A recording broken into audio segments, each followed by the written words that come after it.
Welcome to A Life Designed. My name is Tina Heisman. I teach busy moms how to get everything done and still have time and energy for themselves and their families. My passion is for helping women create more heart-to-heart connection with their husband and children so they can feel deeply fulfilled in those most important relationships. The topic of today's podcast is how to get out of a negative thinking pattern. But before we get started, I want to let you know that I have a free private group on Facebook where you can come to get inspiration for your life. It's called A Life Designed, and I hope you'll join us. Also, I have created a free download called The Ultimate Guide to Guilt-Free Self-Care. It's a guide to help you take care of yourself in mind, body, and spirit so you can feel like your best self every day. Visit my website, tinaheisman.com, to download it. Now let's dive in and talk about how to get out of a negative thinking pattern. Now, I don't know about you, but sometimes I get stuck in negative thinking patterns. And I've learned to notice them and pull myself out of them. And I would like to help you do the same thing. So I thought I'd share a time with you when I got stuck in a negative thinking pattern and show you how I got out of it. So this is a relationship example that I'm going to share today, which is very common for most of us. That's why most of us get frustrated and in negative thinking patterns. But with everything going on in our world right now, you might be having negative thinking cycles about other things too, just about different situations or circumstances. And so you can apply this tool to whatever it is that's got you down. I just want you to know that. So here's what I wanted to share. I thought this was a really great story to really illustrate what I mean. So this was like probably 2 or 3 years ago now. I was getting ready to take my daughter to school, and it was a Friday morning, and I was going to attend her morning school mass and then spend the rest of the day shopping with my son because he didn't have school that day. So the weather was beautiful, and I was excited about the day ahead. It was going to be a great day. My husband was checking his email at the beginning of the day there, and he said, "Oh, it's the first of the month. You're driving with an expired license tag." "Really?" I said, "How so?" And I'm telling you right now, I was feeling frustrated. He said, "Well, it expired on the 31st, and I didn't renew it yet." And so I breathed through my frustration, and I said, "How is that possible? You're always on top of everything." "Well, not this," he said. Oh, you guys, I know this, you might think this is petty, but this was really frustrating for me because it's something so common and basic and simple. It happens every year. You get 2 months notice for it. It's the same time every year. It's just it's in your email. It's not that hard. And so now, because my husband ignored it or procrastinated on it or whatever he did, I had to drive around illegally until the registration would come in the mail and worry that I might get pulled over. And now some of you, that might not bother, but that bothers me. And because I would feel so embarrassed, and I would be ticketed, and I would be mad if it cost us money to pay for that ticket, all for something that's not even my fault. So, and I know you're saying I should take responsibility. Well, in that moment, I wasn't responsible for that. My husband always handled the vehicle registrations. An incident like this might make you think twice about that, right? So while this conversation is going on, I'm just in my head, and having all these images of getting pulled over in my mind and the excuse I will use with the officer, like pointing out it's my husband's mistake and not mine, and don't shoot the messenger. Those are kind of the thoughts I was thinking. And so the funny thing is I was thinking that as I realized something, that the car is in my husband's name. So I'm like, well, the car's in your name, so the ticket will be on your record and not mine. Which is kind of a joke between us because that would be funny. And so he went online because he was going to fill out the registration and do it online. But then, seriously, there's a then.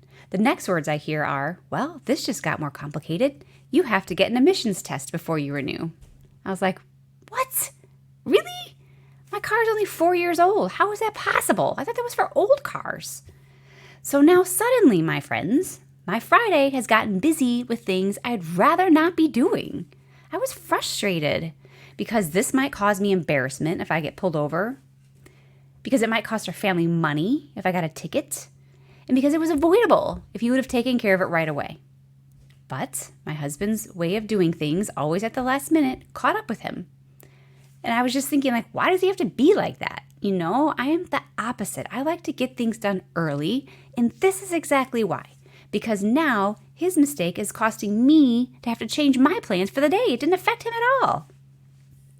But thank you to the years that I've spent working with a life coach, I was able to work through my frustration without taking it out on my husband. Well, not all of it, at least. I still wouldn't say I handled it perfectly. In the distant past, for us, this could have been a fight. I would have lost my cool and it would have all come out. And like I said before, like, you might think this is petty, and I can see that. But in the moment, and I really was frustrated. I probably wouldn't be as frustrated with something like that today, but I was. So I'm curious, like, how do you handle these types of frustration when your husband bumps into your happy and makes you feel angry? I don't know how you handle it, but I'm going to teach you a healthy way to handle it and how I handle it. And so it's about a 7-step process. It's something that you can practice.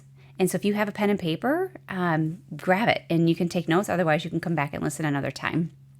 So this is something that you'll want to do on paper in the beginning. And after a while, you'll get so good at it, you won't need it to anymore. But we'll get started. I'll tell you what those steps are after I have a quick sip of water here.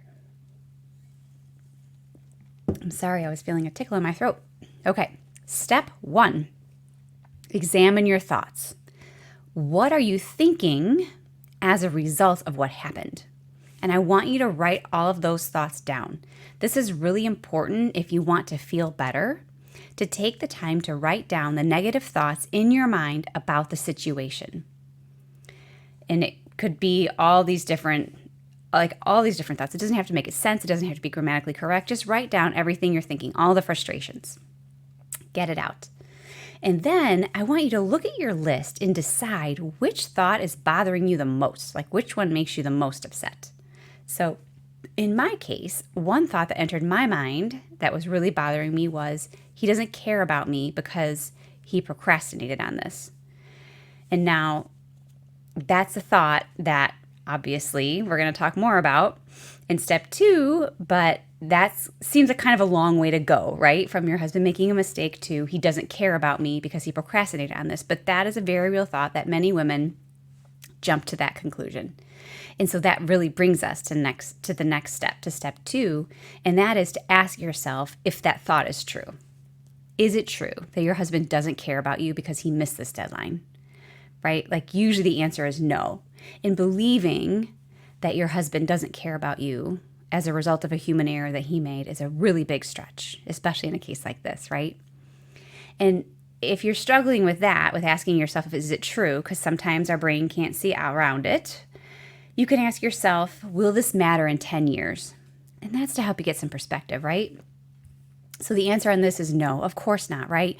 Worst case scenario, I get pulled over, I feel embarrassed, and the ticket costs us some money, right? So 10 years from now, it's not going to matter.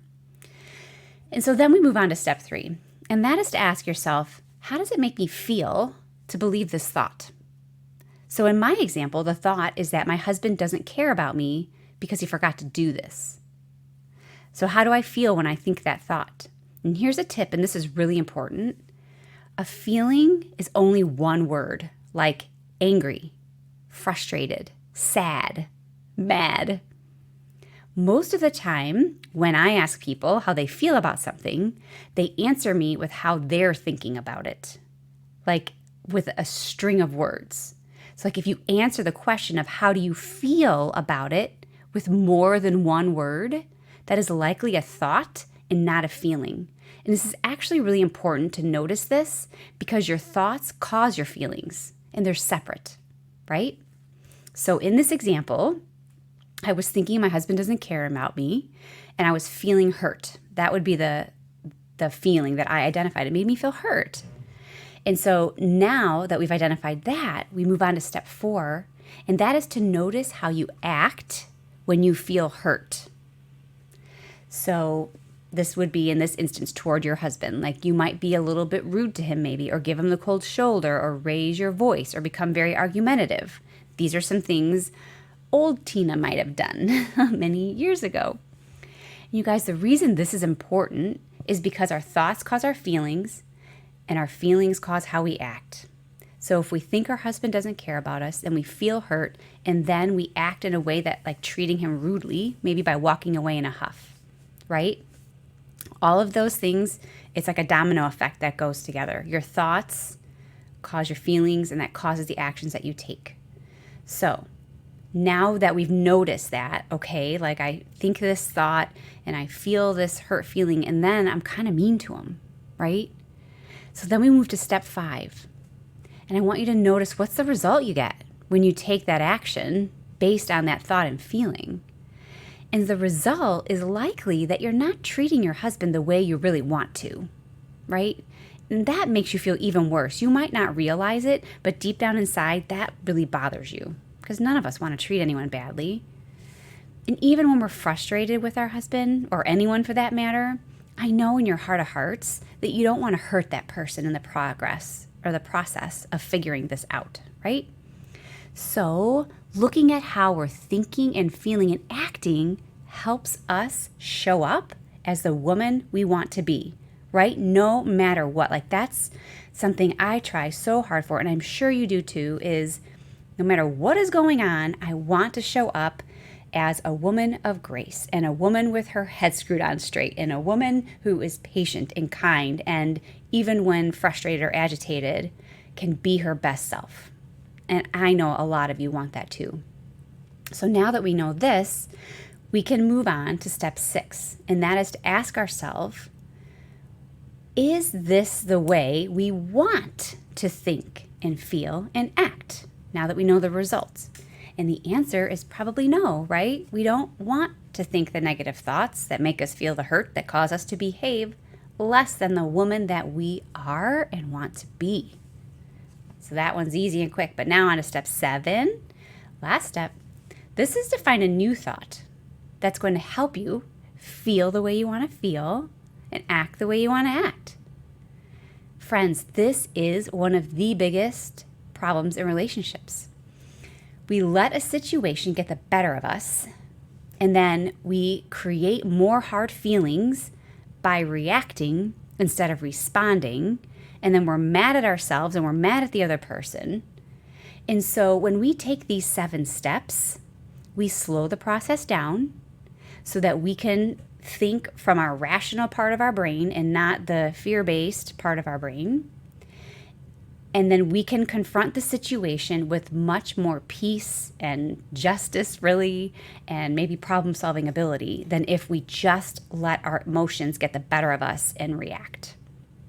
And so in my situation, in my step 7, the thought that I came up with that made me feel better was, I know my husband loves me. He just made a mistake. And I came up with other ideas too, like I should give him some grace because I like to receive grace for my mistakes. So that means I should give other people grace when they make mistakes, right? We all make mistakes all the times, right? So I would say continue working on coming up with more positive thoughts until you can find one that makes you feel the way you want to feel. Like maybe you want to feel peaceful or connected or committed or in control of your feelings, whatever it is. Just keep brainstorming thoughts that bring you that feeling. And so then what you want to do is notice what happens when you come up with a thought. Like you'll feel it in your body. Like you'll be able to like take a deep breath and relax, and you'll be like, oh, I feel so much better, right? So doing this work on your mindset sets you up to have a better conversation with your husband about the situation instead of an agitated one. It allows you to be your best self, the woman you want to be. And it saves you from hurting his feelings in the process and then having to go back and apologize for that, right? Like that's what happens. We make a bigger mess that we have to clean up. So here's the bottom line of the truth that I just shared with you in these 7 steps. It's not the fact that your husband forgot to send in the car registration that is upsetting you. It is your thoughts about the fact that your husband forgot to send in the car registration that is upsetting you. It is the fact that you are making it mean he doesn't care about you. That's another question you can ask yourself about a thought. What am I making it mean? that he forgot this. And if you're making it mean that he doesn't care about you, it's probably a stretch, right? So when you can see more clearly that it's your thoughts causing all of your discomfort, you will find so much freedom from your negative thoughts and be able to release yourself from them. That release comes when you decide to think a new thought. It is so powerful, so huge, so life-changing. But I know, especially when you're in the middle of it, my friends, how hard it is to get from that negative thought and the blaming to a more positive, peaceful place. I promise you, if you practice, you'll get better at it. But if you want help working on it, I would love to talk to you about it. Reach out to me and we'll set up a mindset coaching session and we can work through a problem like this. All right, that's all I have for you today. I hope it was so helpful. And remember, if you are needing some self-care, download the Ultimate Guide to Guilt-Free Self-Care to help you feel like your best self every day. And to learn more about how you can design your life on purpose and intentionally, join us in the Life Design community on Facebook. Thank you so much, and I'll see you next week.